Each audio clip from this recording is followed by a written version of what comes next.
to memorize these names of the intervals, it's really easy. Your fourths and fifths are always called perfect, at least when we're dealing with the major scale. And your seconds, thirds, sixths, and sevenths are major when we're dealing with the major scale. Now, other intervals are definitely present. Now, any of the major intervals can also be a minor interval by simply lowering it one fret. So if we're going to make our major third, for example, if we're going to make that a minor third, we're simply going to lower it one fret, or a half step. So from G to B flat, we've got a minor third, as opposed to G to B, we've got a major third. Same with our second. Major second.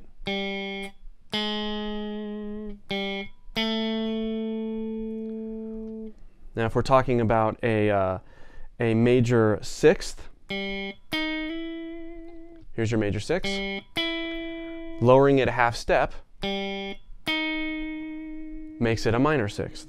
Same with your seven. Major seven, minor seven. So it's really helpful for me to look at intervals on one string, because you start understanding the distance, the fret distance that it takes to create any one of these intervals. When you're playing an interval one note after the other, it's called a melodic interval. So if I'm playing one note followed by, there's a minor third. If I'm playing one note followed by the other, that's considered a melodic interval.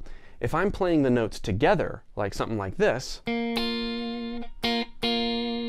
that's called a harmonic interval. Chords are built of harmonic intervals. Scales are built of melodic intervals. So let's look at harmonic intervals with this very basic G major scale. This scale is going to be based in 4 frets, starting on your 2nd fret, and then you're going to go all the way up to your 5th fret. This is kind of also our introduction to position playing across multiple strings with scales. We're going to learn 1 octave of a G major scale. It's important with position playing that each finger be assigned a fret.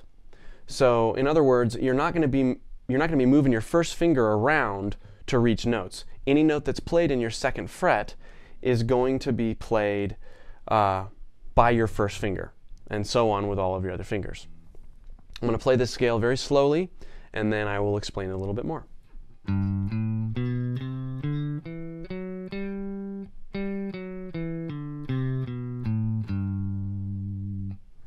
Okay, so notice the symmetrical nature of where my fingers were. This scale is going to start with your 3rd fret, 2nd finger, 5th fret, 4th finger. This is on your low E. Then you're going to switch strings. 2nd fret, A string, 3rd fret, 5th fret, 2nd fret on your D string, 4th fret, 5th fret.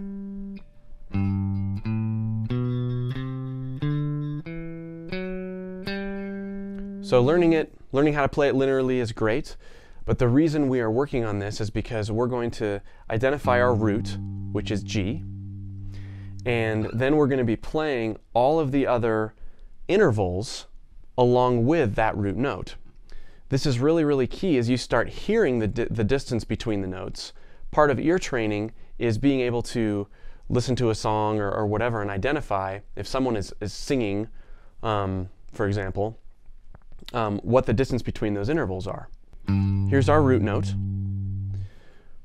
We're going to play a major second. What I'm doing is I'm playing my open, or my G and my open A. That's how a major second sounds played harmonically. Okay? A major third. Now we're in the scale position. 1, 2, 3. There's my third. Play those together. That's going to be the sound of a third. Sound of a fourth. Perfect fifth. sixth, major 7, octave. So this is how you want to practice this. You want to play your second note there, harmonically, with your open A.